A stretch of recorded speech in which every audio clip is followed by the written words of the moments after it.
சமகால இஸ்லாமிய உலகை அறிதல் எனும் அடிப்படையில் சிறப்பான ஒரு கலந்துரையாடலில் நாம் இன்று சந்திக்கின்றோம்.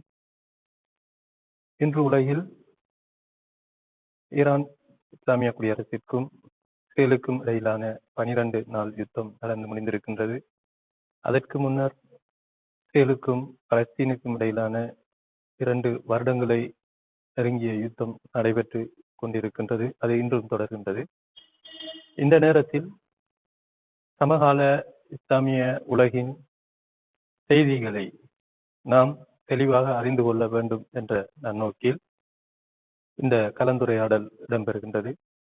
இந்த கலந்துரையாடலிலே எம்மோடு இணைந்து கொண்டிருக்கின்றார்கள் 2 முக்கியமான சகோதரர்கள்.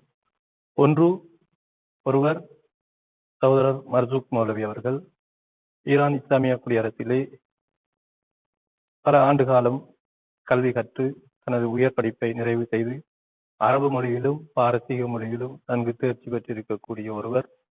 மற்றும் ஒருவர் சமகால அரசியலை நன்கு ஆய்ந்து அறிந்து கொள்ளக்கூடிய ஒருவர் சகோதரர் மௌலவி நஜிம்தீன் BA அவர்கள் நம்மோடு இணைந்திருக்கின்றார்கள். இந்த 2 சகோதரர்கள் மூலமும் சமகால இஸ்லாமிய உலகின் செய்திகளை தெளிவாகவும் உண்மைத்தன்மையுடனும் அறிய நாங்கள் முயற்சிக்கின்றோம். முஸ்லிம்களுக்கென்று குறிப்பாக தமிழ் பேசுகின்ற இஸ்லாமிய உலகுக்கு ஒரு நம்பகரமான ஒரு மீடியா இல்லாததன் காரணமாக நாங்கள் உண்மையான செய்திகளை பெற்றுக்கொள்வதிலே ஒரு தடை இருக்கின்றது. அந்த வகையில் இந்த 2 சகோதரர்களும் நன்கு பாரசீக மொழி அரபு மொழி தேர்ச்சி பெற்றவர்கள் என்ற வகையிலும் உண்மையான செய்திகளை ஈரான் போன்ற நாடுகளின் வெப்தளங்களிலே அவர்கள் படித்து ஆய்ந்து அறிந்து சொல்வார்கள் என்ற நம்பிக்கையிலும் இந்த கலந்துரையாடல் ஏற்பாடு செய்யப்பட்டு நடக்கின்றது. அந்த வகையில் நாம் இன்றைய சமகால இஸ்லாமிய உலகின் உண்மையான செய்திகளை அறிய வேண்டும் என்ற நோக்கிலே எமது ஆரம்பமாக நாம் ஒரு கேள்வியை கொடுக்க இருக்கின்றவர் சகோதரர் மர்சூக் மௌலவி அவர்கள். அவர்களிடத்திலே நாம் கேட்கின்ற ஆரம்ப கேள்வி என்னவென்று சொன்னால், தற்போது நடைபெற்று முடிந்த ஈரான் இஸ்ரேல் அந்த யுத்தத்தை முஸ்லிம்களாகிய நாங்கள் எவ்வாறு பார்க்க வேண்டும்? இன்று அந்த யுத்தமானது ஈரானுடைய அகண்ட பாரசீக கனவை நனவாக்கும் திட்டம் என்ற பாரிய விமர்சனம் இருக்கின்றது என்ற அந்த விடயத்தை உள்வாங்கி மதிப்புரிய மர்சூக் மௌலவி அவர்கள் இதற்கான தெளிவான பதிலை தருவார்கள் என்று எதிர்பார்க்கின்றோம். பிஸ்மில்லாஹிர் ரஹ்மானிர் ரஹீம். அல்ஹம்துலில்லாஹி ரப்பில் ஆலமீன் வ பிஹி நஸ்தஈன். அல்லாஹும்ம ஸல்லி அலா முஹம்மது வ அலி முஹம்மத். சாதாரணமாக இந்த ஈரான் இஸ்ரேல் போர் என்பது நடந்து முடிந்திருக்கிறது. இந்த போர் பற்றிய தகவல்கள் வெளியில் எவ்வாறு வருகிறது என்பதை நாங்கள் மிகவும் கூர்ந்து கவனிக்க கடமைப்பட்டிருக்கின்றோம். இந்த தகவல்களில் அதிகமாக மேற்கத்திய ஊடகங்கள் மூலமாக வருகின்ற தகவல்கள், அதே போன்று இந்த போர்க்களத்திலே போரிட்டுக் கொண்டிருக்கின்ற ஈரான் இஸ்லாமிய குடியரசு அது சார்ந்த ஊடகங்களில் வருகின்ற செய்திகள், எப்போதும் மேற்கத்திய ஊடகங்கள் அவர்களுக்கு சாதகமான தகவல்களைத்தான் அவர்கள் வெளியில் விடுவார்கள்.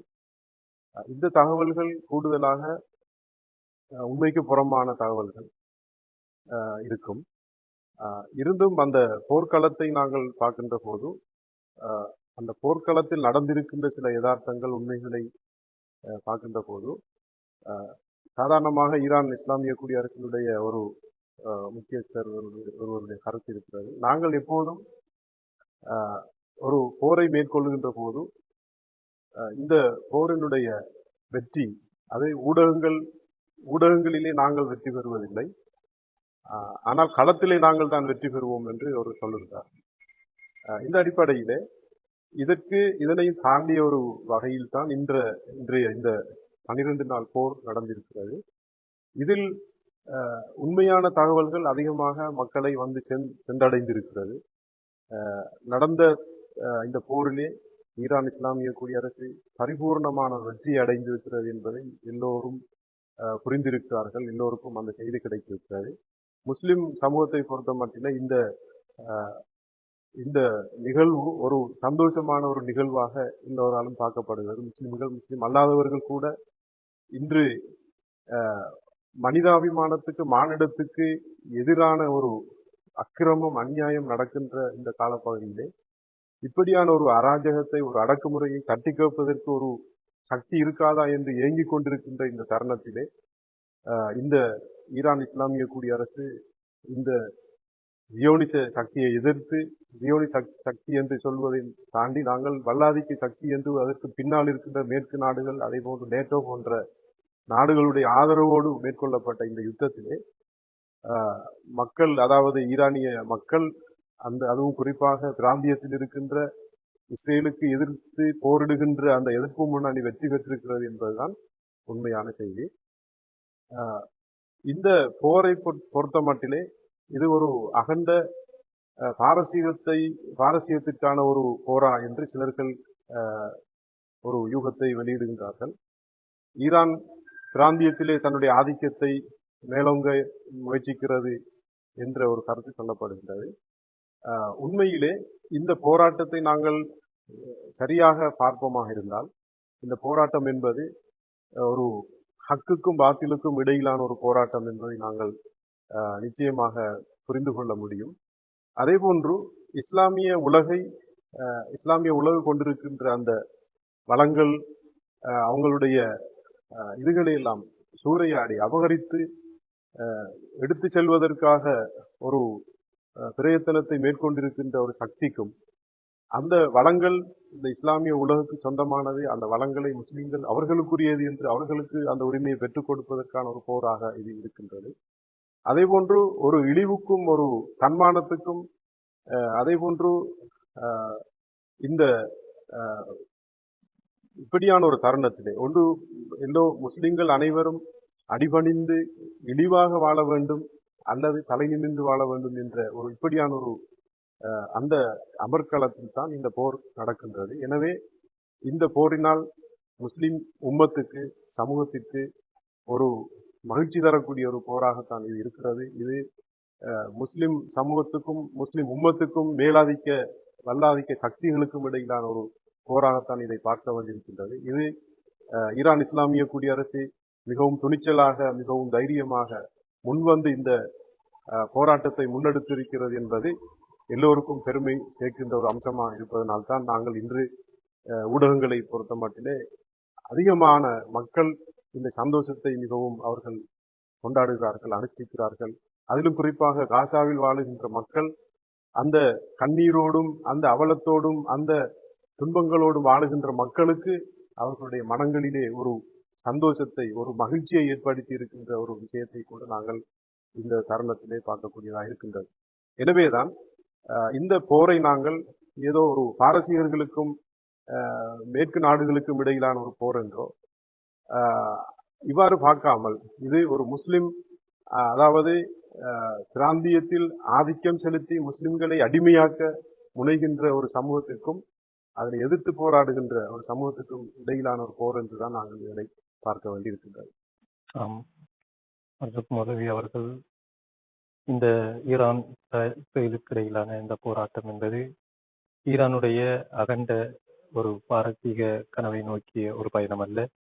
இது முஸ்லிம் உம்மாவுக்கான ஒரு போராட்டம். சியோனிச சக்தி என்பது உலக மக்களின் ஒரு எதிர் சக்தி, அதற்கு எதிரான ஒரு போராட்டம் என்ற அடிப்படையில் தனது கருத்தை நிறுவியிருக்கின்றார். தொடர்ந்து நாம் மற்றும் ஒரு கேள்வியை சகோதரர் நஜிம்தி மௌலவி அவர்களிடத்திலே கேட்கின்றோம். ஈரான் இஸ்லாமிய குடியரசுக்கும் இஸ்ரேலுக்கும் இடையிலான இந்த போர் தற்போது நிறைவு பெற்றிருக்கின்றது. ஈரான் வெற்றி கொண்டாட்டத்தை தலைநகரிலே நடாத்தி கொண்டிருக்கின்றது. அதே போன்று அந்த போரிலே இழந்த ஷஹீதுகளுக்குரிய கண்ணியத்தை கொடுத்து கொண்டிருக்கின்றது. இந்த சந்தர்ப்பத்திலே அதனோடு நாம் இணைந்து அந்த வெற்றி கொண்டாட்டத்தோடு அந்த நல்ல செய்திகளோடு நாங்கள் இணைந்து கொள்வது ஒரு மனிதாபிமானம், எங்களது கடமை என்பதற்கு மேலதிகமாக இன்று இந்த யுத்த முடிவின் போது சிலர்கள் ஈரான் இஸ்ரேலிய போரின் முடிவானது காசா என்கின்ற பலஸ்தீன் பைத்துல் முக்திஸ் என்ற அந்த விடுதலை போராட்டத்தை ஒரு மறக்க வைத்து விட்டது என்ற ஒரு செய்தி பரப்பப்படுகின்றது. உண்மையில் இந்த செய்தியின் உண்மைத்தன்மை எவ்வாறு இருக்க வேண்டும்? ஈரான் பைத்துல் முக்திஸை, காசாவை இந்த சியோனிச சக்திகளிடமிருந்து விடுவிப்பதற்காக வேண்டி நான் நினைக்கின்றேன், ஈரான் இஸ்லாமிய குடியரசு உருவான அந்த காலப்பகுதியிலிருந்து இமாம் கொமைனி அவர்கள் முயற்சித்திருக்கின்றார்கள். ஒவ்வொரு வருடமும் ரமதான் மாதத்தில் வரக்கூடிய இறுதி வெள்ளிக்கிழமையை பைத்துல் முகத்தஸ் தினமாக, குதிஸ் தினமாக பிரகடனப்படுத்தி இருக்கின்றார்கள். ஈரானிலே ஒரு குதிஸ் படைப்பிரிவை உருவாக்கி அந்த படைப்பிரிவு இன்றும் இருந்து கொண்டிருக்கின்றது. விடயங்கள் இவ்வாறு இருக்கின்ற போது ஈரான் காசாவை கைவிட்டு விட்டது என்கின்ற ஒரு குற்றச்சாட்டு முன்வைக்கப்படுகின்றது. இந்த செய்தியை அஜிம்திமோலி அவர்கள் எவ்வாறு பார்க்கின்றார்கள் என்பதை நாம் புரிந்து கொள்ள வேண்டும். பிஸ்மில்லாஹிர் ரஹ்மானிர் ரஹீம். இவ்வாறான ஒரு சிறந்த கலந்துரையாடலிலே சந்தித்ததில் மிகவும் சந்தோஷம். எனக்கு முன்னால் கேட்கப்பட்ட அந்த கேள்வியோடு தொடர்படுத்தி என்னிடம் கேட்கப்பட்டிருந்தது, அதனை நான் பூர்ணப்படுத்தலாம் என்று நினைக்கின்றேன். உண்மையிலே அந்த வரலாற்றை நாங்கள் பார்க்கின்ற பொழுது அகண்ட பாரசீகத்தை உருவாக்குவதற்காகத்தான் ஈரான் இவ்வாறான போர்க்களங்களை இஸ்ரேலுக்கு எதிராக, அமெரிக்காவுக்கு எதிராக தொடுக்கின்றது அல்லது நிகழ்த்தி கொண்டிருக்கின்றது என்ற குற்றச்சாட்டும், அல்லது தன்னை சுற்றியுள்ள இந்த எதிர்ப்பு அச்சுகளை வழிநடத்துகின்றது என்ற அந்த போலியான அந்த குற்றச்சாட்டும் எவ்வளவு ஒரு இழிநிலையானது அல்லது ஒரு எங்களது சாதாரண மொழியில் செல்லாமல் எவ்வளவு தரங்கட்டவைகள் என்பதை நாங்கள் புரிந்து கொள்ளலாம். ஏனென்று சொன்னால், அமெரிக்காவோ இஸ்ரேலோ ஏனைய மேற்கத்திய நாடுகளை பொறுத்தவரையிலே பாரசீக சாம்ராஜ்யம் உருவாவது அவர்களுக்கு எந்த ஆட்சேபமும் இல்லை. முதலாவது அதனை நாங்கள் புரிந்து கொள்ள வேண்டும். பாரசீக சாம்ராஜ்யம் உருவாவது ஏற்கனவே ரோம் பாரசீகம் என்ற உலகத்தில் இருந்திருக்கின்றது. அதனை இப்போது இருப்பதும் அவர்களுக்கு எந்த ஆட்சேபமும் இல்லை. அவர்களுக்குள்ள ஆட்சேபனை அல்லது அவர்களுக்குள்ள எதிர்ப்பு என்ன என்பதை நாங்கள் புரிந்து கொள்ள வேண்டும் என்று சொன்னால், 1979 நடந்த இந்த இஸ்லாமிய புரட்சி தானே தவிர ஈரானியர்களோ பாரசீக சாம்ராஜ்யமோ அவர்களுக்கு ஒரு பொருட்டில்லை. ஏனென்றால் அங்கே இருந்து விரட்டப்பட்ட ஷா மன்னர் ஒரு பாரசீகர். இன்னும் நாங்கள் வலிந்து அல்லது இன்னும் அதை மிகைப்படுத்தி சொல்ல வேண்டும் என்று சொன்னாலும், இன்று இந்த இந்த விவகாரங்களிலே ஷியா சுன்னா பிரச்சனையை பேசக்கூடிய சகோதரர்கள் புரிந்து கொள்ள வேண்டிய முதலாவது அம்சம் என்னவென்று சொன்னால், அந்த மன்னர் ஷா பஹ்லவி என்பவர் ஒரு ஷியா இசத்தை மதமாக ஏற்றுக்கொண்டவர். அதை தன்னுடைய பின்பற்றினாரோ என்னவோ தன்னுடைய வாழ்க்கையில் அவர் அந்த பாரம்பரியத்தை பின்புலமாக கொண்டவர்.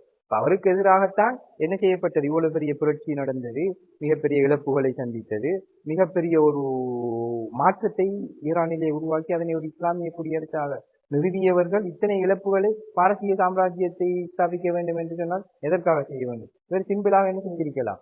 அதற்கு ஆயிரம் வெல்கம் வெஜ் இருப்பாங்க. ஐரோப்பிய நாடுகளும் அமெரிக்காவும் ஈரானோடு சேர்ந்து செய்திருப்பார்கள். எனவே இது மிகவும் வழிமுறைக்கப்படுகின்ற ஒரு இட்டுக்கட்டப்பட்ட செய்தி என்பதை இந்த இடத்திலே நான் என்ன செய்ய வேண்டும்? முதலில் எனது பதவியிலே நான் கட்டாயம் ஞாபகப்படுத்த வேண்டும் என நினைக்கின்றேன்.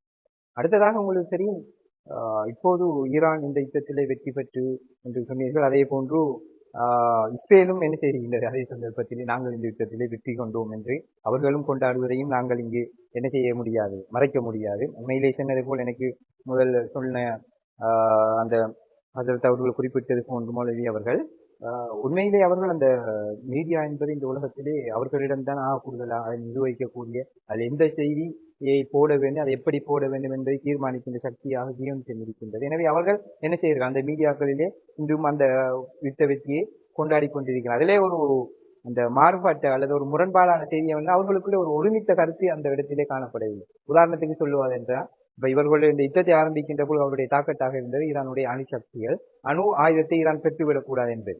இதனை எவ்வாறு குறிப்பிடுகிறார்கள் என்று சொன்னால், ட்ரம்ப் சொல்கிறார் 2 வருடங்களுக்கு ஈரான் இன்னும் அணு ஆயுதத்தை உற்பத்தி செய்ய முடியாது என்ற ஒரு கருத்தை முன்வைக்கிறார்.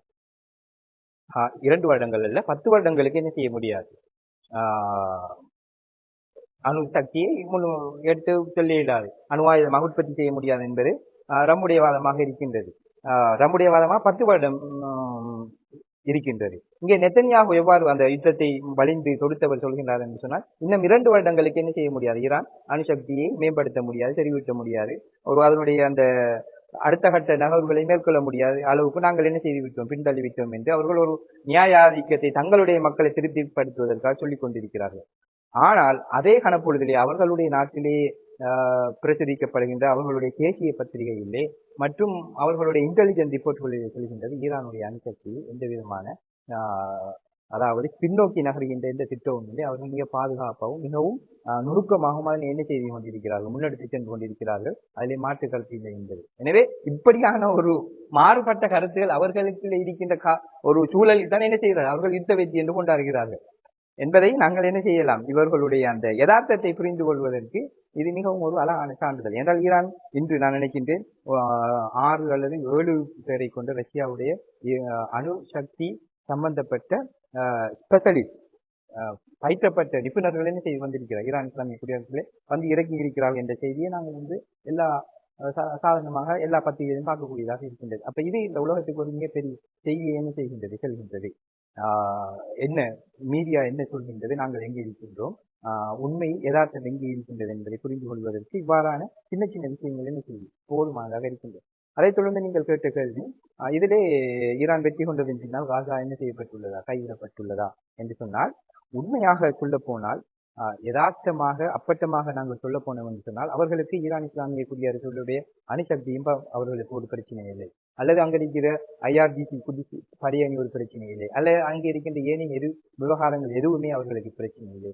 அவர்களுடைய அடிப்படை பிரச்சனைகளில் ஒன்றுதான் ஈரான் இஸ்லாமிய குடியரசு பலஸ்தீனத்துக்கான தங்களுடைய ஆதரவை வாபஸ் பெற வேண்டும். இது அவர்கள் அன்றும் ஒரு கிட்டத்தட்ட பில் கிளின்டன் வந்த காலத்தில் இந்த கருத்தை சொன்னார், ஒபாமா வந்த காலத்திலே சொன்னார், ஜோர்ஜ் டபிள்யூ 2வது புஷ் வந்த காலத்திலே சொன்னார், ஈரானுடைய எந்த பாதுகாப்பு நடவடிக்கைகள் சம்பந்தமான இராணுவ திட்டங்கள் சம்பந்தமான நடவடிக்கையிலோ அல்லது மேம்பட்ட அவருடைய பொருளாதார விவகாரங்களில் எங்களுக்கு எந்த விளைவுகளும் இல்லை, இஸ்ரேலுடைய பாதுகாப்பு என்ன செய்யப்பட வேண்டும், உத்தரவு அளிக்கப்பட வேண்டும்.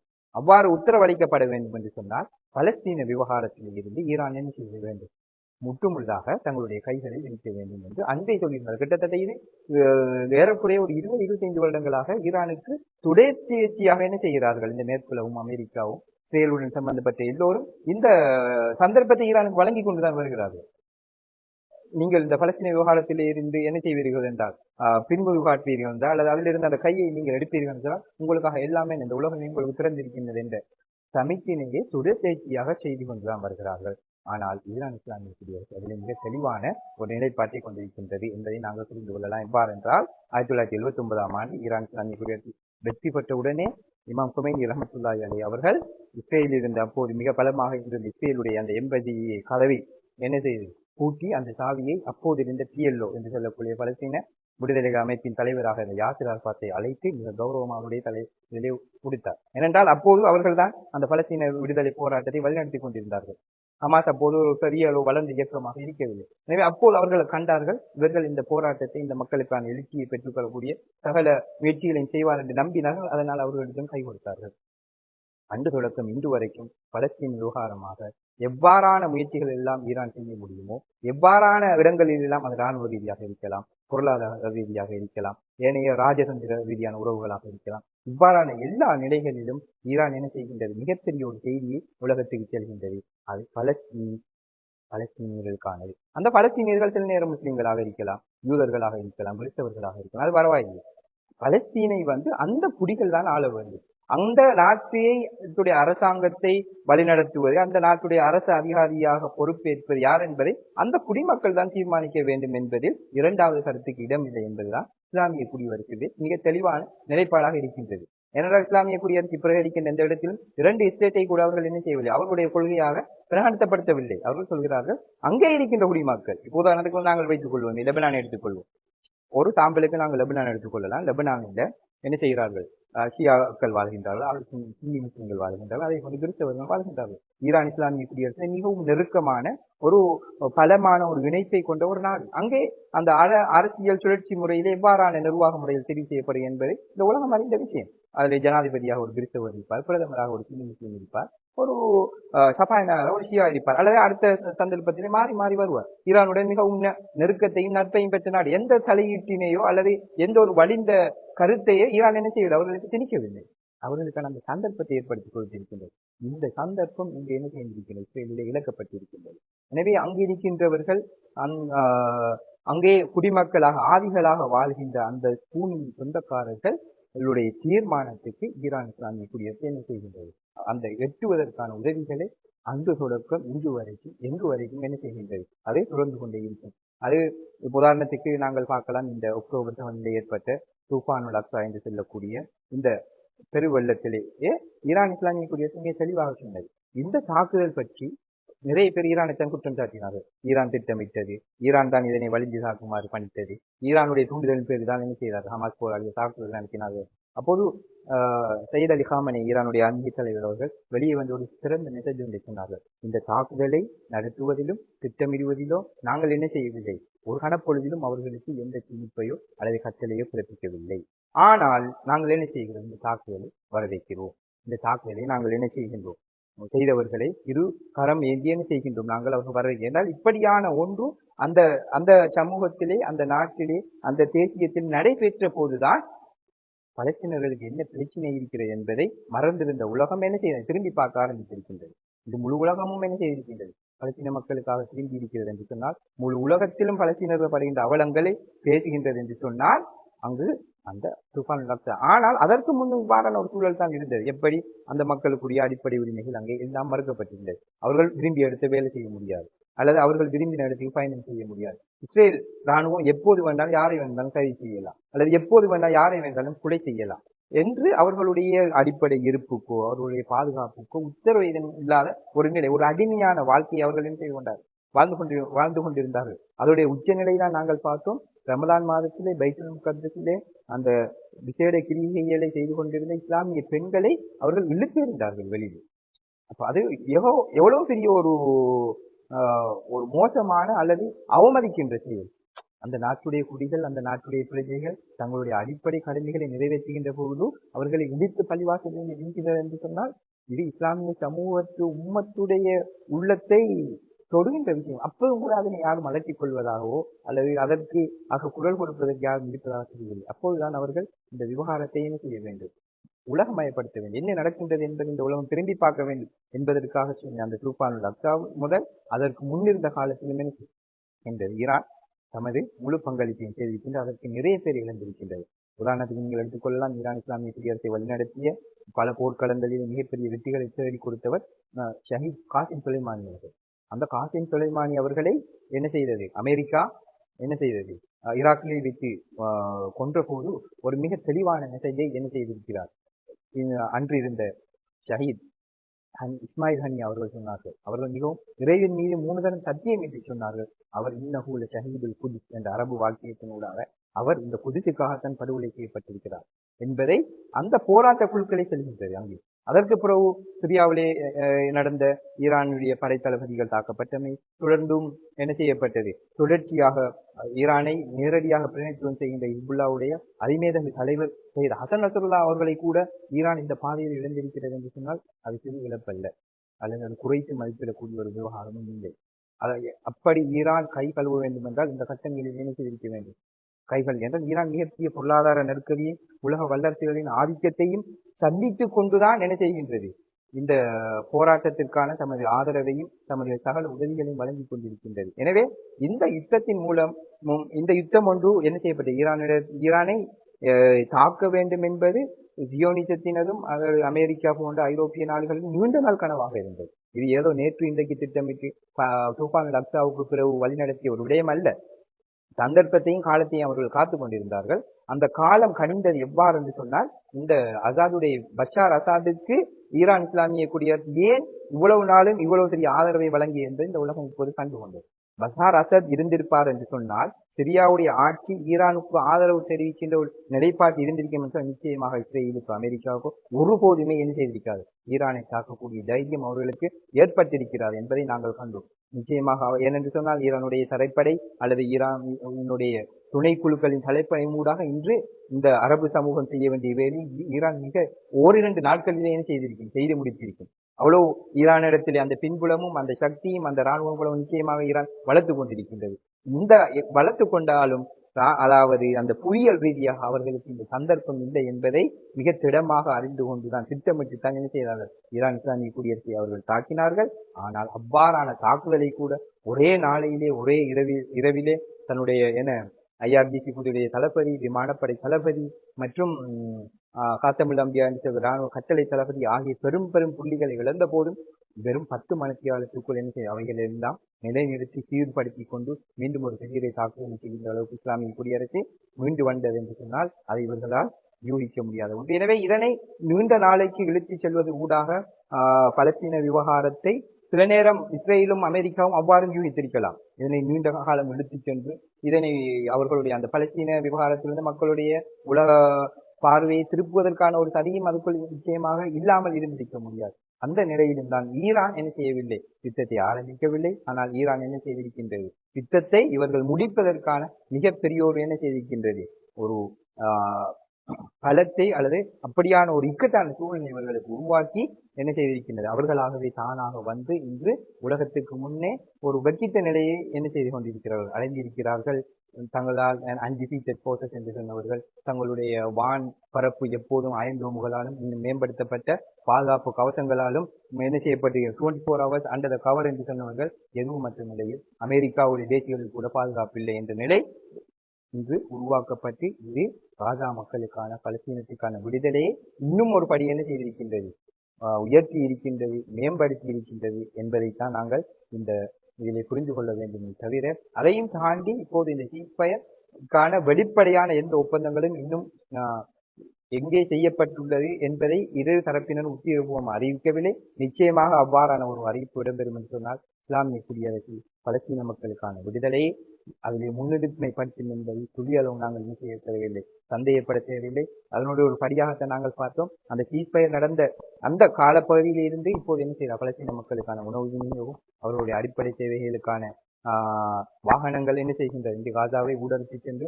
அந்த மக்களுக்கு கிடைக்கக்கூடிய ஒரு சந்தர்ப்பத்தை ஏற்படுத்தி இருப்பமையானது ஈரான் இஸ்லாமிய குடியரசு தாக்குதல் யுத்த நிறுத்தத்தின் ஒரு வெற்றிதான் அல்லது ஒரு விளைவுதான் என்றால் அதுவும் மறுக்க முடியாத ஒரு உண்மைதான். எனவே இவைகளை எல்லாம் நாங்கள் சரியான ஒரு நல்ல ஒரு இதய சுத்தியுடன் ஒரு சர்வதேச அந்த நிகழ்வுகளை மட்டும் பார்க்காமல் அதுக்குள்ள பின்னணிகளை புரிந்து கொண்டு யோசிக்கின்ற பொழுது இஸ்லாமிய குடியரசினுடைய இந்த யுத்த நிறுத்தமானது நிச்சயமாக பலஸ்தீனத்துக்கான ஒரு கை விட்ட நிலை அல்ல, அது ஒரு பலஸ்தீனத்தை இன்னும் ஒரு படி மேலோங்கி செல்வதற்கான ஒரு சந்தர்ப்பத்தையும் வாய்ப்பையும் செய்திருக்கின்றது, ஏற்படுத்தி இருக்கின்றது என்பதுதான் யதார்த்தம் என்பதை நாங்கள் புரிந்து கொள்ள வேண்டும். நம்மளவே உங்களோட சிறப்பான ஆழமான கருத்துக்கள்ல இருந்து நாங்க விளங்கிக் கொள்ளக்கூடிய ஒரு முக்கிய விடயம்தான் காசா பலஸ்தீன் என்பது ஒரு திறந்த சிறைச்சாலையாகவே இருந்தது. இந்த தூஃபானுல் அக்ஸா அல்லது அல் முகாவமா என்று அழைக்கக்கூடிய இந்த போராட்டம் தான் காசா மக்கள் எந்த நிலையில் இருக்கின்றார்கள், அவர்களுடைய விடுதலைக்கான தேவை என்ன என்ற அந்த விடயங்களை எல்லாம் வெளி உலகுக்கு கொண்டு வந்திருக்கின்றது. காசாவுக்கும் குதுஸ் விடுதலைக்கும் ஈரான் இஸ்லாமிய குடியரசுக்கும் இடையிலான அந்த தொடர்பு என்பது ஒரு சாதாரண தொடர்பு அல்ல. அதற்கான முழு தயார்படுத்தல்கள், முழு தியாகங்கள் அன்றிலிருந்து இன்று வரை ஈரான் இஸ்லாமிய குடியரசு செய்கின்றது என்ற அந்த செய்தி உங்களுடைய கருத்துக்களில் இருந்து மிகவும் தெளிவாக விளங்கக்கூடியதாக இருக்கின்றது. மர்சுக் மௌலவி அவர்களிடத்தில் தொடர்ந்து நாம் ஒரு கேள்வியை கேட்கின்றோம். இந்த 12 நாட்கள் யுத்தத்திலே இஸ்ரேலுடைய நிலைமையை பார்க்கின்ற போது அங்கு வந்தேறி குடியேறிகளாக இருந்த அந்த மக்கள் 2 லட்சத்துக்கு மேற்பட்டோர் தங்களுடைய கடல் மார்க்கமாகவே நாட்டை விட்டு தப்பி ஓடிவிட்டார்கள். ஆனால் ஈரான் இஸ்லாமிய குடியரசிலே பல்வேறுபட்ட சூழ்ச்சிகளுடன் தான் இந்த போரை இஸ்ரேலும் அமெரிக்காவும் திட்டமிட்டு ஆரம்பித்திருக்கின்றது என்ற செய்தியை நாம் காணுகின்றோம். ஒன்று, ஈரான் இஸ்லாமிய குடியரசின் நாட்டுக்குள்ளே மக்களுக்கிடையிலே ஒரு குழப்பத்தை ஏற்படுத்தி அந்த நாட்டிலே ஏற்பட்டிருக்கின்ற ஸ்திரமான அந்த இஸ்லாமிய ஆட்சியை, இஸ்லாமிய குடியரசை அவ்வாறு குலைத்து எறிந்து ஏனைய அரபு நாடுகளை போன்று அமெரிக்காவுக்கும் இஸ்ரேலுக்கும் சாதகமான ஒரு அரசை நிறுவ வேண்டும். அதற்கான பல்வேறுபட்ட முசாத்துடைய செயற்பாடுகள் எல்லாம் ஈரானுக்குள்ளே திட்டமிட்டு பல வருட காலங்கள் திட்டமிடப்பட்டு செயற்படுத்தப்பட்டிருந்தது. செய்திகளின்படி ஒரு 3 நாட்களுக்குள்ளே ஈரான் இஸ்லாமிய குடியரசை வெற்றி கொள்ளலாம் என்ற திட்டம்தான் அமெரிக்காவுக்கும் இஸ்ரேலுக்கும் இருந்தது. ஆனால் ஈரான் இஸ்லாமிய குடியரசு இவ்வளவு இழப்புக்கள், இவ்வளவு விடயங்களை சந்தித்த போதிலும் கூட இஸ்லாமிய குடியரசும் அதனுடைய மக்களும் மிகவும் தைரியமானவர்களாக காணப்பட்டார்கள். அதிலும் குறிப்பாக அந்த மக்களை வழி நடத்தி கொண்டிருக்கக்கூடிய ஆன்மீக தலைவருடைய கருத்துக்கள், அவருடைய தைரியமான வார்த்தைகள் மிகவும் காத்திரமானவையாக இருந்தது.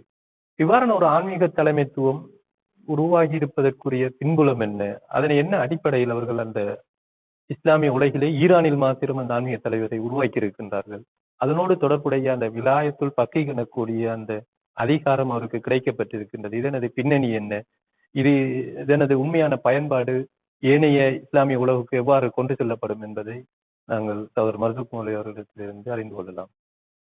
இந்த ஈரான் இஸ்ரேல் இந்த போரிலே ஈரான் வெற்றி பெற்றது என்பது இன்று வெள்ளிடை மலையாக உலகம் தெளிவாக கண்டுகொண்டது. நாங்கள் இந்த போரை உற்று நோக்குகின்ற போது நீங்கள் குறிப்பிட்டவாறு மிக நீண்ட ஒரு காலத்துக்கு திட்டமிட்டார்கள். நீண்ட ஒரு காலத்திலே இந்த போரை நிகழ்த்தி இந்த ஈரான் என்கின்ற இந்த சக்தியை உடைத்தெறிய வேண்டும், தகர்க்க வேண்டும் என்ற அவர்களுக்கு ஒரு பெரிய ஒரு இலட்சியம் இருந்தது. ஏனென்று சொன்னால் உலக வல்லாதிக்க சக்தி என்று தன்னை நினைத்து கொண்டிருக்கின்ற அமெரிக்கா என்ன நினைக்கிறது என்று சொன்னால், இந்த பிராந்தியத்திலே அவர்களுக்கு கட்டுப்படாத எந்த ஒரு நாடும் இருக்கக்கூடாது. முழு இஸ்லாமிய நாடுகள் குறிப்பாக அவர்களுக்கு அடிபணிந்து முழுமையாக சரணாகதியாகிய ஒரு நாடாக இருக்க வேண்டும். அந்த வல்லாதிக்க சக்தியின் தத்தெடுத்த அந்த பிள்ளையா இருக்கின்ற இஸ்ரேலை எல்லோரும் அங்கீகரித்து அந்த இஸ்ரேலோடு அவர்களுடைய இயல்பான வாழ்க்கையை அவர்கள் ஏற்படுத்தி அதனை அங்கீகரிக்க வேண்டும் என்பது அவர்களுடைய இலட்சியமாக இருந்தது. இந்த இலட்சியத்தை அடைவதற்கு மிகவும் பெரியொரு தடையாக இருந்ததுதான் ஈரான் இஸ்லாமிய குடியரசு அல்லது இங்கு சொல்லப்படுகின்ற அந்த எதிர்ப்பு முன்னணி. இதனை தகர்த்து இதனை வீழ்த்த வேண்டும் என்பதிலே அவர்கள் மிகவும் கங்கணம் கட்டி செயற்பட்டார்கள். இதற்காக நீண்ட காலமாக அவர்கள் திட்டமிட்டிருந்தார்கள்.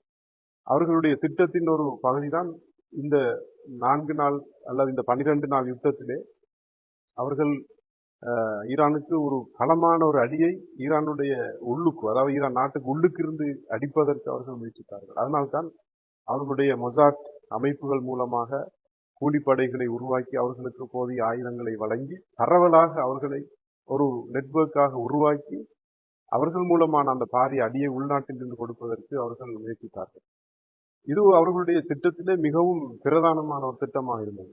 மாத்திரம் இல்லாமல் ஈரானுடைய அணு என்பது அவர்களுடைய கண்களுக்கு குத்திய ஒரு விஷயம். அதே போன்று ஈரானுடைய ஏவுகணை தொழில்நுட்பம் என்பதும் இன்று அவர்களுக்கு ஒரு அச்சுறுத்தலான ஒரு விடயமாக இருந்தது. அவர்கள் கண்ட கனவு என்னவென்று சொன்னால், எவ்வாறு லிபியாவிலே ஒரு ஆட்சி மாற்றத்தை ஏற்படுத்தி லிபியாவை அடிபணிய வைத்து லிபியாவிடம் இருந்த அந்த ஏவுகணை திட்டங்களை எல்லாம் கையில் எடுத்து எவ்வாறு லிபியாவை துவம்சம் செய்தார்களோ, கடாபியை எவ்வாறு அவருக்கு அந்த தலைவிதியை உருவாக்கினார்களோ அதே மாதிரியான ஒன்றை ஈரானுக்கு அவர்கள் செய்வதற்கு முயற்சித்தார்கள். எனவே இதற்காக அவர்களால் வலிந்து அவர்களால் முடியுமான அவர்களுடைய முழு சக்தியையும் பிரயோகித்து இந்த தாக்குதலை மேற்கொள்வதற்கு அவர்கள் முயற்சித்தார்கள். ஆனால் அவர்கள் மேற்கொண்ட அந்த அவ்வளவு திட்டங்களும் சதிகளும் அது தவிடுபிடியாய் போனது என்பதை இன்று நாங்கள் பார்க்கின்றோம். எனவே இங்கு இதற்கு பிரதானமாக மூல காரணியாக இருக்கின்ற இவர்களுடைய இந்த சதிகளை முறியடிப்பதற்கு மிகவும் பிரதான காரணியாக இருப்பது நீங்கள் சுட்டிக்காட்டிய அந்த ஒரு மார்க்க அறிஞர் அவருடைய ஒரு தலைமைத்துவம். அதுவும் அதனை நாங்கள் எங்களுடைய பரிபாஷையில விலாயத்துல் ஃபக்கீஹ் என்று சொல்லுகின்றோம். இந்த விலாயத்துல் ஃபக்கீஹ் என்பது இதனுடைய யதார்த்தம், என்னுடைய பயன்பாடுகள், என்னுடைய பலன்கள் எல்லாம் நாங்கள் எங்களுடைய உலகுக்கு இன்னும் அது தெரியாது. அதனுடைய பவர் என்ன, அதனுடைய சக்தி என்ன என்பது தெரியாத ஒன்றாகத்தான் இருந்து கொண்டிருக்கிறது. ஆனால் இறை தூதர் ஸல்லல்லாஹு அலைஹி வஸல்லம் அவர்கள் இந்த இஸ்லாத்தை கொண்டு வந்தார்கள். அதற்கு முற்பட்ட காலங்களில் கூட நபிமார்கள் இந்த உலகுக்கு வந்தார்கள். நபிமார்களுடைய வருகையிலே எதிர்பார்க்கப்படுகின்ற ஒன்று என்னவென்று சொன்னால், இறைவனால் வழங்கப்படுகின்ற அந்த சட்டங்கள், இறைவனால் வழங்கப்படுகின்ற கட்டளைகள் இந்த புவியிலே அவைகள் நடைமுறைப்படுத்தப்பட வேண்டும். நடைமுறைப்படுத்தப்படுவதற்கான அதிகாரம், சக்தி அவர்களுக்கு இருக்க வேண்டும். சக்தி இல்லாத போது, அந்த அதிகாரம் இல்லாத போது அந்த சட்டங்களை, அந்த சரியத்தை நடைமுறைப்படுத்த முடியாது. இது அதாவது சாதாரணமாக நாங்கள் விலகிக் கொள்ளுங்கள். இதனால்தான் புனித அல் குர்ஆனில் கூட நாங்கள் பார்க்கின்றோம், அல்லாஹ் தஆலா சொல்லுகின்றான், அத்தியுல்லாஹ வ அத்தியுர் ரசூல உலில் அம்ரி மின்கும் என்று சொல்லுகின்றான். நீங்கள் இறைவனுக்கு கட்டுப்படுங்கள், இறை தூதருக்கு கட்டுப்படுங்கள், அதிகாரம் அளிக்கப்பட்ட உங்களுடைய தலைவர்களுக்கு, அதிபர்களுக்கு கட்டுப்படுங்கள் என்று சொல்லுகின்றார். இந்த விலாயத்தில் ஃபக்கீஹை ஆதாரப்படுத்துகின்ற, அத்தாட்சிப்படுத்துகின்ற ஒரு விஷயம்தான் அதுக்கு ஆதாரமாக அமைகின்ற பல குர்ஆனிய வசனங்கள்ல இதுவும் ஒன்றாக இருக்கின்றது. இந்த வசனத்திலே அதிகாரம் படைக்கப்பட்டவருக்கு நீங்க, அதிகாரம் கொடுக்கப்பட்டவருக்கு நீங்க அடிபணியுங்கள் என்று சொல்வது என்பது இது விலாயத்துல் ஃபக்கீஹ். யார் என்று சொன்னால், அந்த இறைவனுடைய பரிசுத்தம், இறை தூதருடைய பரிசுத்தம், அதே மாதிரியான ஒரு தரத்தில் இருக்கக்கூடிய ஒரு மனிதருடைய அந்த தலைமத்துவம் தான் இங்கு சொல்லப்படுகின்றது. எனவே இந்த தலைமத்துவம் இருக்கின்ற போதுதான் இந்த மார்க்க விடயங்கள் எல்லாம் இந்த புவியில் பிரகடனப்படுத்தப்படும் என்பதுதான் உண்மை. இதனால் தான் இதற்கென்று பல விடயங்கள் இருக்கின்ற போது இந்த கருத்தியலை உருவாக்கிய இமாம் கொமைனி ரஹ்மத்துல்லாஹி அலைஹி அவர்கள் இந்த இஸ்லாமிய உலகை சந்தித்திருக்கின்ற பல்வேறுபட்ட துன்பங்கள், பல்வேறுபட்ட துன்பமான விடயங்களை எல்லாம் அவர்கள் அவதானித்து இதற்கான ஒரு பிரதான ஒரு தீர்வாகத்தான் இந்த விலாயத்துல் ஃபக்கீஹ் என்ற கருத்தியலை அவர்கள் முன்வைத்தார்கள். அதனுடைய பவர், அந்த இடத்திலே அமர்ந்து இருக்கின்ற ஒரு மனிதர், அவர் ஒரு ஆலிமாக, தலை சிறந்த ஒரு மார்க்க அறிஞராக இருக்க வேண்டும். சமகாலத்தில் நடக்கின்ற அரசியல் விவகாரங்களை எல்லாம் மிகவும் கூர்ந்து கவனித்து அதற்கான அந்த அரசியல் சாணக்கியத்தை பெற்றவராக இருக்க வேண்டும். இவைகளை எல்லாம் முன்னெடுத்து செல்லுகின்ற அந்த தைரியம், துணிச்சல் அவருக்கு இருக்க வேண்டும் என்று சொல்கின்ற இப்படியான விடயங்களை எல்லாம் கருத்தில் கொண்டுதான் அந்த விலாயத்துல் ஃபக்கீஹ் அமைக்கப்பட்டது. அதிலே தான் இமாம் கொமைனி அவர்கள் இருந்தார்கள். அவர்களுடைய ஆரம்ப கால இஸ்லாமிய புரட்சி வெற்றி கொள்ளப்பட்டதில் இருந்து அவர்களுடைய அடிப்படையாக, அதாவது நாங்கள் கவனிக்கலாம், எங்கு எந்த ஒரு பிரச்சனை வந்தாலும் அவர்கள் கையை வைப்பது இஸ்ரேல் அல்லது அமெரிக்கா என்றுதான் நாங்கள் பார்க்கிறோம். ஏனென்றால் இந்த பிரச்சனைகளுக்கெல்லாம் மூலம் அவர்களாகத்தான் இருக்கிறார்கள். எனவே அந்த பார்வை இமாம் கொமைனி அவர்கள் மிகவும் தெளிவாக பெற்றிருந்தார்கள். இதனால் தான் முஸ்லிம்கள் 2 பிரிவினர் சண்டை பிடிக்கின்ற போது அவர்களை இவர் இந்த பிரிவினர், அந்த பிரிவினர், அவர்களுடைய சில்லறை பிரச்சனைகளுக்குள் இமாம் செல்லவில்லை. நேராக 2 முஸ்லிம் சண்டை பிடிக்கிறான் என்று சொன்னால் இந்த சண்டைக்கு மூல காரணமாக அவர்கள் இஸ்ரேலை தான் பார்த்தார்கள், அல்லது ஜியோனிசத்தை பார்த்தார்கள், அமெரிக்காவை பார்த்தார்கள். எனவே அங்குதான் அவர்கள் கையை வைத்தார்கள். எனவே அவர்களுக்கு மிகவும் தெளிவாக விளங்கியது. அதனால்தான் இன்றைய இஸ்லாமிய உலகுக்கு விடிவு வேணுமாக இருந்தால் இந்த இஸ்ரேல் என்று சொல்லுகின்ற, இந்த ஜியோனிசம் என்று சொல்லுகின்ற இந்த புற்றுநோய் கட்டி இந்த பிராந்தியத்தில் இருந்து துடைத்தெறியப்பட வேண்டும் என்று அவர்கள் அந்த கொள்கையிலே உறுதியாக இருந்தார்கள். அதனை அவர்கள் ஒரு வெளிநாட்டு கொள்கையாக அவர்கள் பிரகடனப்படுத்தி அவர்கள் வைத்திருக்கிறார்கள். இன்று கூட இருக்கின்ற அந்த விலாயத்துல் ஃபக்கீஹிலே அந்த இடத்திலே அமர்ந்திருக்கின்ற ஆன்மீக தலைவர் அவர்கள் இன்று என்ன சொல்கிறார்கள் என்று கவனித்து பார்த்தீர்கள் சொன்னால், இந்த பிராந்தியத்தில் அமெரிக்காவினுடைய பிரசன்னம் பல வகையில் இந்த பிராந்தியத்தில் தீங்கை ஏற்படுத்தும். இதனால் இந்த அமெரிக்கா இங்கிருந்து சென்று விட வேண்டும் என்று அவர் சொல்லுகின்றார் என்று சொன்னால், பிரச்சனையை அவர்கள் சரியாக அடையாளப்படுத்துகின்றார்கள், அடையாளம் காண்கின்றார்கள். எனவேதான் இந்த விலாயத்துல் ஃபக்கீஹ் என்பது முஸ்லிம் உம்மத்துக்கு இன்றியமையாத ஒன்று. அது இஸ்லாமிய சட்ட வாக்கத்துக்குள் அதனுடைய விடயங்கள் எல்லாம் ஒரு தனிய ஒரு நேரத்தில் ஆராயப்பட வேண்டும். ஆனால் அதனுடைய பலாபலன், அதில் கிடைக்கின்ற அனுகூலங்கள் வந்துட்டு மிகவும் முஸ்லிம் உம்மத்துக்கு, முஸ்லிம் சமூகத்துக்கு ஒரு மிகவும் இன்றியமையாத ஒரு தேவையான ஒரு விடயமாக இருக்கின்றது. இன்று இஸ்லாமிய உலகு திரிந்து சின்னாபின்னப்பட்டு மேற்கு நாடுகளுக்கு அடிமையாகி போயிருப்பதற்கான காரணம் என்னவென்று சொன்னால், இப்படியான ஒரு நேரிய ஒரு தலைமைத்துவத்திலே ஒருவர் இல்லாததன் காரணமாக. இருக்கின்ற அரபு நாடுகளில் பார்த்தால் அதில் இருக்கின்ற மன்னர்களுடைய வாழ்க்கை முறைகளை பார்க்கின்ற போது யாரிடத்தில் இறை அச்சம் இருக்கிறது, யாரிடத்தில் மக்களை பற்றிய பொறுப்புணர்ச்சி, அவர்களை சரியாக வழிநடாத்துகின்ற, அவர்களுடைய அரசியல், அவர்களுடைய ஏனைய உரிமைகளை பெற்றுக் கொடுக்கின்ற அந்த உணர்வு யாரிடத்தில் இருக்கின்றது? எல்லோரும் அடிமைப்பட்டு மக்களை அடிமைகளாக வைத்து வாழ்கிறார்கள். அவர்களுடைய உலகாயத இன்பங்களிலே மாத்திரம்தான் அவர்கள் மூழ்கி இருக்கிறார்கள் என்பதை பார்க்கின்றோம். ஆனால் இவைகளுக்கு முன்னிலையிலே இந்த விலாயத்துல் பக்கையில் அந்த இடத்திலே அமர்ந்திருக்கின்ற அந்த ஆன்மீக தலைமைத்துவம் எவ்வளவு நேரியா முறையிலே செயற்படுகிறது. அவனுடைய பேச்சை பார்க்கின்றோம், அவனுடைய நடத்தையை பார்க்கின்றோம், அவர்களுடைய நிலைப்பாடுகளை பார்க்கின்றோம், அவர்களுடைய ஏனைய அடக்கி ஒடுக்கப்பட்ட மக்களுக்கு அவர்கள் கொடுக்கின்ற ஆதரவுகளை எல்லாம் நாங்கள் மிகவும் தைரியமாக அவர்கள் கொடுக்கின்ற இந்த நிலையை பார்க்கின்ற போது இந்த விலாயத்தில் பக்கை என்று சொல்லுகின்ற இந்த விடயம்தான் இன்றைய உலகுக்கு மிகவும் சரியான தீர்வு. அப்படியான ஒரு தலைமைத்துவத்துக்கு கீழ் முஸ்லிம் சமூகம் ஒற்றுமைப்படுமாக இருந்தால் இன்று இருக்கின்ற இந்த பிரச்சனையை அதாவது மிக சிறிய ஒரு காலப்பகுதியிலே தீர்த்துவிடக்கூடிய சந்தர்ப்பம் இருக்கிறது. எனவேதான் ஈரான் இஸ்லாமிய குடியரசு பல தடவைகளில் சொன்னது, நீங்கள்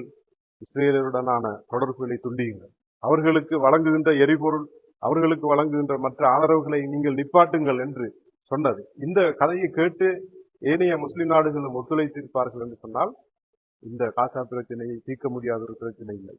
இன்று சாதாரணமாக எல்லோரும் அதனை புரிந்து கொண்டிருக்கிறார்கள். இந்த அரபு நாடுகள், அரபு ஆட்சியாளர்கள் நினைத்தால் அவர்கள் ஒரு கணத்தில் இந்த பிரச்சனையை தீர்க்க முடியும் அவர்களால்.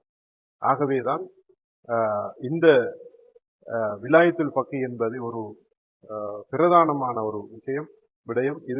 இதனை அதாவது முஸ்லிம்கள் சரியாக உணர்ந்து இதற்கான ஒரு ஆதரவை வழங்குவார்களாக இருந்தால் நிச்சயமாக இந்த பிரச்சனை மிக எளிமையான முறையில் மிகவும் எளிதிலே நாங்கள் இதனை தீர்த்து கொள்ள முடியும் என்பது இந்த விலாயத்துல் பக்கையில் இருக்கின்ற அதாவது பல பயன்பாடுகளில் ஒன்றாக இது இருக்கின்றது. விலாயத்துல் பக்கை என்ற அந்த ஆன்மீக தலைமைத்துவத்தினூடாக இந்த உலகம் தற்போது சந்தித்திருக்கின்ற நன்மைகள், பயன்பாடுகள் பற்றியும் அந்த விலாயத்துல் பக்கையினுடைய அமைவதற்கான அடிப்படை குர்ஆனிலிருந்தும் ஆதாரங்களை அவர்கள் காட்டினார்கள். இஸ்லாமிய குடியரசின் உருவாக்கம், அதிலே விலாயத்துல் பக்கை எனக்கூடிய அந்த ஆன்மீக தலைமைத்துவத்தின் கீழ் உருவாக்கப்பட்டிருக்கின்ற அல் ஹுக்கூமத்துல் இஸ்லாமியா, இஸ்லாமிய சரியா சட்டங்களை நிலைநாட்டக்கூடிய ஒரு இஸ்லாமிய குடியரசு உருவாக்கம் பெற்றிருக்கின்றது. அதனை அவர்கள் ஒரு 79ஆம் ஆண்டு புரட்சியின் பின்னர் இன்று வரைக்கும் அவர்கள் அதனை பாதுகாப்பதற்காக வேண்டிய திட்டங்களை வகுத்திருக்கின்றார்கள். ஒரு இஸ்லாமிய குடியரசை நிறுவி இருக்கின்றார்கள். அவர்களுக்கு இடையிலான எத்தனையோ பொருளாதார தடைகள் அமெரிக்கா சியோனிச சக்திகளில் இருந்து கிடைக்கப்பெற்றாலும் கூட அதனை அவர்கள் ஒரு படிக்கல்லாகவே நினைத்திருக்கின்றார்கள். ஆண்கள் பெண்கள் என்ற வேறுபாடின்றி அனைவரும் அறிவியலிலே சம அந்தஸ்தை கொடுத்து நாட்டை கட்டியெழுப்புவதிலே அவர்கள் கூடுதலாக உழைத்திருக்கின்றார்கள். குறிப்பாக அவர்கள் அமெரிக்கா சியோனிசத்தின் கீழ் இருக்கின்ற பொருளாதார கொள்கைகளை ஏற்றுக்கொள்ளாமல், அவர்களுடைய வங்கி முறைகளில் தங்கி நிற்காமல், தங்களுடைய நாட்டில் உள்ள மூலவளங்களை பயன்படுத்தி தங்களுடைய நாட்டு மக்களுக்கு தேவையான அனைத்தையும் உருவாக்கி இருக்கின்றார்கள். அவர்களிடத்திலே டொலர் இல்லை என்றாலும் கூட அவர்களுடைய மக்கள் நிம்மதியாக வாழக்கூடிய அனைத்து வளமான வாய்ப்புகளையும் அவர்கள் உருவாக்கி இருக்கின்றார்கள் என்ற அந்த நல்ல செய்தி எங்களுக்கு கிடைத்திருக்கின்றது. தொடர்ந்து நாங்கள் மௌலவி நஜீம்தீன் அவர்களிடத்திலே இன்னும் ஒரு கேள்வியை நாங்கள் கேட்க இருக்கின்றோம். மர்சூக் மௌலவி அவருடைய அந்த விளக்கம், ஆன்மீக தலைமைத்துவம், ஒரு முன்மாதிரியான இஸ்லாமிய குடியரசு உருவாக்கப்பட்டிருக்கின்றது என்ற செய்தி மிகவும் சந்தோஷமான செய்தி. அந்த செய்தி, அந்த குடியரசு இன்று உலகை பெற்று காட்டியிருக்கின்றது. சியோனிச சக்தியை, அமெரிக்காவை எதிர்த்து தனது உண்மையான பவரை நிரூபித்திருக்கின்றது. இந்த சந்தர்ப்பத்திலே இவ்வாறு ஒரு வெற்றியை கண்டதன் பின்னரும் ஏன் மத்திய கிழக்கு அரபு மன்னர்கள் அவ்வாறான ஒரு இஸ்லாமிய குடியரசுடன் இணைந்து போவதற்கு பயப்படுகின்றார்கள்? அவர்களுக்கு இடையிலே என்ன பிரச்சனை இருக்கும் என்று நினைக்கின்றீர்கள்? இந்த கேள்விக்கு பதில் சொல்கின்ற போது நிறைய என்ன செய்ய வேண்டியிருக்கும். நேரடியான அரசியல் தாக்குதல்களை நாங்கள் என்ன செய்ய வேண்டியிருக்கும், செய்ய வேண்டிய ஒரு கேள்வி என்பதை நீங்கள் புரிந்து கொள்ள வேண்டும். இவ்வளவு இப்ப ஈரான் இஸ்லாமிய குடியரசை பொறுத்தவரையிலே பலத்த சவால்களுக்கு மத்தியிலே வாழ்கின்ற ஒரு நாடு. நீண்டகால ஆஹ், பொருளாதார தடையை சந்தித்த ஒரு நாடு. அதே போன்று வலிந்து ஏற்படுத்தப்பட்ட கிட்ட சுமார் 8 வருடங்கள் ஈரான் ஈராக் யுத்தம் என்று ஒரு வலிந்து செய்யப்பட்ட யுத்தத்தை சந்தித்த ஒரு நாடு. அவ்வாறே பல்வேறு சவால்களை தொடர்ச்சியாக என்ன செய்து கொண்டிருக்கின்ற ஒரு நாடு இன்றைக்கு என்ன செய்யப்பட்டிருக்கின்றது. உம் யாருமே வீழ்த்த முடியாத இராணுவத்தை கொண்ட உலகத்திலே நம்பர் 1 என உளவு பிரிவை ஆக இருக்கின்ற மொசாட் என்கின்ற பல மொசாட்டு, அடுத்தது உள்ளிருக்கின்ற இன்னும் சில உபபிரிவுகளை கொண்ட உளவு பிரிவுகளை கொண்ட ஒரு நாட்டை இவ்வாறு பதம் பார்த்திருக்கிறது என்று சொன்னால், ஏன் இந்த அரபுகள் செய்ய முடியாதா அல்லது செய்யக்கூடாதா என்ற கேள்வியை நாங்கள் என்ன செய்ய வேண்டியிருக்கின்றது, இங்கே கேட்க வேண்டியிருக்கின்றது. இஸ்ரேலுக்கு எதிரான ஒரு போராட்டத்தை இந்த அரபு மன்னர்களால் செய்ய முடியாதா அல்லது செய்யக்கூடாதா என்ற ஒரு நிலையில் இருக்கிறார்கள் என்பதை நாங்கள் புரிந்து கொள்ள வேண்டும். அழகாக சொன்னார் மறைந்த ஷஹீத் சையத் ஹசன் நஸ்ருல்லா அவர்கள் தன்னுடைய இந்த தூஃபானுல் அக்ஸாவை தொடர்ந்து வந்த போராட்ட காலங்களிலே நிருபர்கள் அவரை சந்தித்த போது கேட்டார்கள், நீங்கள் இப்படி என்ன செய்கிறீர்கள், ஒரு இஸ்ரேலுக்கு எதிரான மிகப்பெரிய ஒரு சக்திக்கு எதிராக ஒரு நெகட்டிவ் நோக்கத்துடன் தான் அந்த கேள்வியை அவரிடம் தொடுத்தார்கள். எவ்வாறு என்று சொன்னால், லெபனான் மக்களை என்ன செய்கிறீர்கள், நீங்கள் ஒரு அடகு வைக்கின்றீர்கள் அல்லது ஒரு இக்கட்டான நிலைக்கு நீங்கள் தள்ளுகின்றீர்கள் என்ற ஒரு கருத்தியலை முன்னிலைப்படுத்தி கேட்டார்கள். நீங்களே இதற்கு முன்வைக்க வேண்டும், ஏனைய அரபு நாடுகளில் உள்ளவர்கள் இதனை செய்ய முடியாதா என்ற ஒரு கேள்வியை கேட்டுக்கொண்டு அவர்கள் அழகாக சொன்னார்கள்.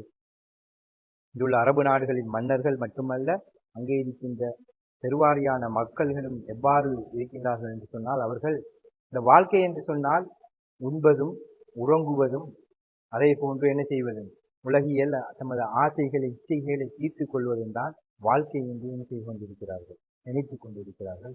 உண்மையான, அதாவது ஷஹாமத் என்று அரபியில் சொல்வார்கள் அல்லது அந்த உரூப் என்று சொல்வார்கள்.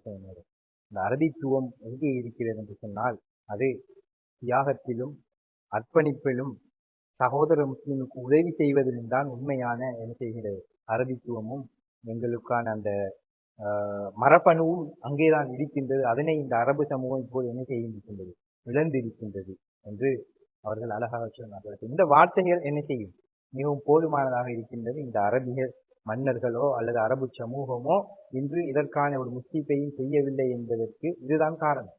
அவர்கள் ஒரு விதமான மட்டுப்படுத்தப்பட்ட வாழ்க்கைகள் என்ன செய்யப்பட்டுள்ளார்கள், ஒடுக்கப்பட்டுள்ளார்கள். அவர்களை முதல் அதிலிருந்து என்ன செய்ய வேண்டும், மீட்டெடுக்க வேண்டும். அப்ப அவங்களோட வாழ்க்கையை மிக அழகாக சொல்வார்கள் இல்லையா. நிறைய யூடியூபர்களும் அதை விமர்சனமாக முன்வைப்பார்கள். அவருடைய மொத்த வாழ்க்கையுமே என்ன செய்கின்றது, படுக்கை அறை, என்ன சமையல் அறை மற்றும் ஏனைய உல்லாசத்தை நோக்கி என்ன செய்து விட்டார்கள். இந்த அரபு மக்களை அவர்கள் தள்ளிவிட்டார்கள். இதிலிருந்து அவர்கள் விடுபடாத வரைக்கும் நிச்சயமாக என்ன செய்ய முடியாது, அவர்களால் இஸ்ரேல் என்ற ஒரு நாடை எதிர்கொள்ள முடியாது, எதிர்கொள்ளவும் அவர்கள் மாட்டார்கள். ஏனென்று சொன்னால் அவர்கள் அதற்கு தியாகம் செய்ய வேண்டும், அதை அர்ப்பணம் செய்ய வேண்டும். அடுத்து அவர்களுக்கு அந்த சகோதர உணர்வு ஏற்பட வேண்டும். குர்ஆன் மிகவும் தெளிவாக இன்னமல் மூமினூன இஹ்வா அஸ்லிஹு பைன அஹவைக்கும் என்று சொல்கின்றது. மூமின்கள் எல்லாம், விசுவாசிகள் எல்லாம் சகோதரர்கள், உங்களுக்குள்ள அந்த சகோதரத்தை இணக்கப்படுத்திக் கொள்ளுங்கள், சீர்மைப்படுத்திக் கொள்ளுங்கள் என்றால் குர்ஆன் சொல்கின்றது. இப்போது பக்கத்திலே பலஸ்தீனை சுற்றியிருக்கிற நாடு எல்லாமே இஸ்லாமிய நாடுகள். ஜோர்டான் அழிக்கலாம், எகிப்தை அழிக்கலாம், நெருங்கிய நாடுகள். இன்று சிரியாவும் அதே நிலையை நோக்கி நகர்ந்துவிட்டது. பஷார் அசதுடைய காலத்திலே சிரியா ஒரு அளவுக்கு இஸ்ரேலை எதிர்க்கக்கூடிய நாடாகவும் இஸ்ரேலுக்கு தாக்கு பிடிக்கக்கூடிய நாடாகவும் இருந்தாலும் இன்று அதுவும் இல்லாமல் போய்விட்டது, தனித்து நிற்கிறது லெபனான். லெபனானும் இன்று என்ன செய்வீங்க, லெபனானிலே ஒரு குறிப்பிட்ட குழுவினர் தான் அவர்களுக்கு எதிரானவர்களை இருக்கின்றார்கள் தவிர லெபனானிய அரசாங்கமும் அங்கே இருக்கின்ற பெருவாரியான மக்களோ அவருடைய மனோநிலை வித்தியாசமாகத்தான் இருக்கின்றது. எனவே இந்த நிலையிலிருந்து இந்த சமூகத்தை என்ன மாற்றாதவரை, அதாவது அல் குர்ஆன் சொல்கின்றவர் இன்னல்லாஹ லா யுகையிரு மா பிகௌமின் ஹத்தா யுகையிரு மா பி அன்ஃபுஸிஹிம். அந்த மாற்றம் என்பது அவர்களிடத்திலிருந்து உருவாக வேண்டும். இந்த உணர்வு தங்களுடைய பாதிக்கப்பட்ட மக்களுக்கு என்ன செய்ய வேண்டும், உதவ வேண்டும். அவர்களுடைய குழந்தைகள் படுகொலை செய்யப்படுகிறார்கள், வயோதிபர்கள், பெண்கள் என்ன செய்யப்படுகிறார்கள், வித்தியாசமின்றி கட்டுக்கட்டாக டசன் கணக்காக கொலை செய்யப்படுகிறார்கள் என்ற அந்த உணர்வு இல்லை, அறவே இல்லை என்பதை நான் ஒரு சம்பவத்திலே நேரடியாக சொல்ல போனால், கத்தாரிலே இருந்து வந்த ஒரு சகோதரருடன் நான் என்ன செய்து கொண்டிருந்தேன், உணவருந்தி கொண்டிருந்த போது அவர் குடிப்பதற்கு ஆர்டர் பண்ணிட்டவள் ஸ்ப்ரைட்டை அவர்கள் என்ன செய்தார்கள், அவர் ஆர்டர் பண்ணினார். நான் ஜிஞ்சர் என்று சொன்னேன். அப்ப நீங்க போய்கொட்டான்னு சொல்லி கேட்டாரு. நீங்க இதை தடுக்கிறாளா, அதை தடுத்து கொள்றாளா? முடியுமான வரைக்கும் தவிர்த்து கொள்றேன்னு சொன்னேன். நீங்க இப்படி இருக்கிறீங்க, எங்கட போஸ்டு அதனால எங்கள் சுத்தி இருக்கிற அந்த அரபுமா ஆக்கள் எல்லாம் இதை பத்தி எந்த அக்கறையும் இல்லையே. தினமும் அவங்க மெக்டொனால்டு போறாங்க, கேஎஃப்சி சாப்பிடுறாங்க, ஸ்ப்ரைட் குடிக்கிறாங்க. ஆனாதுக்கு இப்ப ஒரு படி முன்னேறி சவுதி என்ன செய்திருக்கிறது என்றால் அங்கிருந்த கொஞ்சம் நெஞ்சம் ஈமானிய இஸ்லாமிய உணர்வுகளும் என்ன செய்யப்பட்டு கொண்டிருக்கின்றது, இல்லாமல் ஒழிக்கப்பட்டு கொண்டிருக்கின்றது. இப்ப அவங்க வேற உலகத்தை நோக்கி என்ன செய்யப்பட்டு கொண்டு தள்ளப்பட்டு கொண்டிருக்கிறார்கள். அவர்களுடைய மார்க்கம் என்பது வெறும் சடங்குகள். அந்த சடங்குக்குள்ளே அந்த மார்க்கம் என்ன செய்யப்பட்டு கொண்டிருக்கின்றது. அப்படி சடங்குக்காகத்தான் தொழுகிறார்கள், சடங்குக்காகத்தான் ஜக்காத்தும் கொடுக்கிறார்கள், சடங்குக்காக தான் ஹஜ்ஜும் செய்ய போகிறார்கள். மறைந்த கடாஃபி அவர்கள் அவருடைய வாழ்க்கையில் சில குழப்பங்கள் இருந்தாலும் அல்லது சில விவகாரங்கள் எங்களுக்கு முரண்பட்டிருந்தாலும் ஒரு தீர்க்கமான கருத்தை சொன்னார்கள். இந்த ஹஜ்ஜுக்கு போற மக்களுக்கெல்லாம் பக்கத்தில் இருக்கிற பலஸ்தீன் விளங்குது இல்லையா அப்படின்னு ஒரு கேள்வி என்ற கேட்டார். இது எவ்வளவு அவருடைய அந்த அற்புதமான ஒரு கேள்வி. ஹஜ்ஜி போற ஆக்களுக்கு பக்கத்துல பலஸ்தீன் படுற கஷ்டம் விளங்குது இல்லையா? அப்ப ஹஜ்ஜில நீங்க அவ்வளவு பேர் ஒன்று கூட்டுறீங்க, உங்களோட எவ்வளவு காசு செலவழிக்கிறீங்க, எவ்வளவு பெரிய ஒரு இறை அல்லாஹும்ம லப்பைக் அல்லாஹும்ம லப்பைக் சொல்லி நீங்க பெரிய ஒரு முழக்கம் ஒன்று செய்றீங்க. ஆனால் என்ன செய்யறீங்க? குர்பானி கொடுக்குறீங்க, எல்லாமே செய்வீங்க. பக்கத்துல குர்பானி கொடுக்கப்பட்டு கொண்டிருக்க எங்களை சகோதரர்களை பத்தி எதுவும் நீங்க பேசுறீங்க? அரபாவுல அந்த மன்னருக்கா துவா செய்றீங்க? அரபாவுல பேசப்படுது ஏதாவது பலஸ்தீனை பற்றி. சரி, ஹமாஸை விடுங்க, போராளி குழுக்களை விடுங்க, ஏனைய ஹிஸ்புல்லாக்களை விடுங்க, அவர்கள் ஷியாக்கள், இவர்கள் போராளிகள், ஈரான் பாரசீக கனவு, அங்கே என்ன ஆப்பிரிக்கா என்ன நெல்சன் மண்டேலா வேறொரு பின்புலத்தை கொண்டால், அல்லது சைனா கம்யூனிசம், ரஷ்யா இன்னொரு தலைப்புல நீங்க போனா பலஸ்தீன மக்களுக்கான விடுதலைக்காக நீங்க உங்களோட அந்த பிரார்த்தனைகள் அரபாவில் கேட்கறதுல நீங்க செஞ்சீங்கல்ல, அதை செய்யக்கூடிய ஒரு அதிகாரம் அல்லது செய்யக்கூடிய ஒரு உரிமை உங்களுக்கு இருக்கிறதா? இது யார் ஐயா பறிச்சு உங்களுக்கு? இதை கட்டாயம் பறிச்சது இஸ்ரேல். உங்களுக்கு பறிச்சது இஸ்ரேல் பறிச்சிருக்கு, அமெரிக்கா பறிச்சிருக்கு. இது இன்னும் உங்களுக்கு விளங்கல் அந்த மக்களுக்கு. எந்தக்கு இந்த விஷயத்தை அவங்க விளங்கி கொள்றாங்களோ அன்றைக்கு தானே என்ன செய்யலாம், வரலாம். இல்லாட்டி இன்றைக்கு இந்த ஈரான் இஸ்லாமிய குடியரசானது இந்த இஸ்ரேலை தாக்கி அவர்களுடைய அந்த கனவுலகத்தை உடைத்து அந்த மாயையை அப்படி கிழித்தெறிந்து இஸ்ரேல் ஒன்றும் வெல்ல முடியாத தேசமோ அல்லது அன்டிபீட்டட் போர்சஸ் அல்ல, சிம்பிளாக நினைஞ்சிடலாம். நாங்க கிட்டத்தட்ட ஒரு 1000 மிசைல்களாலே அவர்களுடைய கணக்கு முடிச்சிடலாம் என்று ஒரு மிகப்பெரிய அழகான ஒரு முன்மாதிரியை காட்டின போது இன்னும் மெனிஞ்சிருக்கணும். மக்களாகவே அங்க போயிருக்கணும், அல்லது அவர்களுடைய இராணுவத்தை நகர்த்தி கொண்டு போயிருக்கணும். அவங்க குறைஞ்சது பலஸ்தீன மக்களுக்கு இராணுவம் இப்ப ஈஜிப்ட்ல இருந்து ஒரு இராணுவத்துல ரொடியில சாப்பாடு போயிருக்கணும், அங்க பக்கத்துல ஜோர்டான்ல இருந்து சாப்பாடு போயிருக்கணும், சவுதி இருந்து தனக்கு குறைஞ்சது இந்த குர்பானி கொடுத்த இறைச்சி எவ்வளவு குர்பானி கொடுத்திருக்கான், ஆடு கொடுத்த, மாடு கொடுத்த, ஒட்டகம் கொடுத்த, இந்த இறைச்சி துண்டாவது அங்க போயிச்சா? அல்லது அதுக்குரிய ஏற்பாடுகள் ஏதாவது இருக்கா? அச்சில கொடுக்கப்படுற குர்பானிகள் பலஸ்தீன மக்கள் பாதிக்கப்பட்ட உணவின்றி தவிக்கின்ற புள்ளையும் கல்லையும் மண்ணையும் தின்று கொண்டிருக்கிற அந்த மக்களுக்கு போய் சேரக்கூடிய ஒரு சிஸ்டம் ஒன்று இருக்காங்க. இருந்தா சொல்லுங்க பாப்போம். எங்களுக்கு தெரியுது வரைக்கும் அப்படி ஒரு ஏற்பாடு சிஸ்டமும் இருக்கிறதா தெரியுது. தெரிஞ்சாக்கள் சொல்லுங்க, கேட்போம். நாங்க இருக்கின்ற ஆகுறது சந்தோஷப்படுறோம். உங்களால அவனுக்கு அடிக்கத்தான் முடியாது, குறைஞ்சி ஆறுதலுக்கு சாப்பாடு அவர் குடிக்கணும்னு எதையுமே நாங்கள் காணவில்லை. அப்ப எங்கட கிட்டத்தட்ட இந்த அந்த சமூகம் என்ன செய்கின்றது, மொத்தமாக அந்த மனித அடிப்படை உணர்வுகளிலே இருந்து என்ன செய்கின்றது, ஓரம் கட்டப்பட்டு அது வேறொரு உலகத்துல என்ன செய்யறாங்க, அவங்க வாழ்றாங்க. இது இஸ்லாமோ அல்லது இறைவனோ இறை தூதரோ காட்டிய அந்த உலகத்துல அவங்க இல்லை. முதல்ல அவங்க அந்த உலகத்துல இருந்து கூட்டிட்டு வரணும். நீங்க அங்க இல்லை, நீங்க இங்க இருக்க வேண்டிய ஆட்கள். அதுக்கு நிச்சயமாக என்ன செய்கின்றது, இந்த ஈரானிய இஸ்லாமிய குடியரசுடைய இந்த அரசியல் துரோகங்கள் அவர்களை போய் சேர வேண்டும்.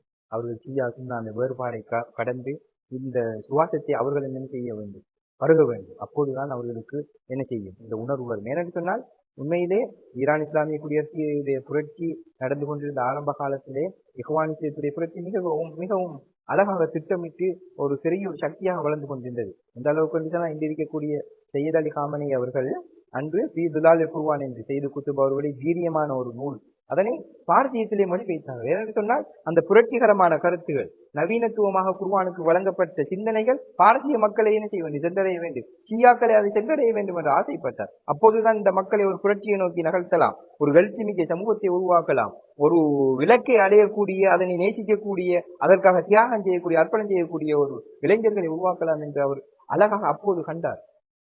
அதனால் அவர் அதை செய்தால் வெற்றி கண்டார். இந்த உலகம் என்ன செய்கின்றது? முஸ்லீம், நான் முஸ்லீம், ஷியா, சுன்னி எல்லாத்தையும் மறந்து இன்றைக்கு ஒரு உலக தலைவராக பார்க்குது. இதைத்தான் என்ன செய்யறான்? நீங்கள் அல்லாஹ்வுக்கு உதவி செய்தால் அவன் என்ன செய்வான்? உங்களை கௌரவப்படுத்துவான்ங்கிறது இதைத்தான். ஒலில்லாஹி அந்த ஒலில்லாஹி ஒலி ரசூலிஹி ஒலி முஃமினீன் என்று சொல்வதே தான்.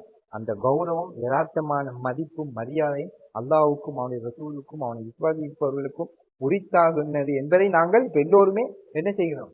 கண்டு கொண்டிருக்கின்றோம் இந்த உலகத்திலே. எனவே இந்த யுத்தத்தை நோக்கி அரபுலகம் என்ன செய்ய வேண்டும் என்றால் வீறு நடை போட வேண்டும் என்று சொன்னால் முதலாவது அவர்களுடைய அந்த அடிப்படை வாழ்க்கை முறையில் இருந்து அவர்கள் என்ன செய்ய வேண்டும்? விடுபட வேண்டும். அதுக்காக அவர் தின்னாம குடிக்காம உறங்காம இருக்க வேண்டும் என்று எல்லாம் செய்யணும். அதை தாண்டி உள்ள இந்த உணர்வுகளை என்ன செய்ய வேண்டும்? புரிந்து கொள்ள வேண்டும். மார்க்கம் என்றால் என்ன என்பதை அவர்கள் வேண்டும். ஷியா சுன்னா முரண்பாட்டுக்கு அப்பால் இஸ்லாமிய உம்மத்துக்கு தேவையான விடயங்களை வழிநடத்தக்கூடிய அறிஞர்கள் அங்கே உருவாக வேண்டும். அவர்கள் அந்த சமூகத்தை என்ன செய்ய வேண்டும்?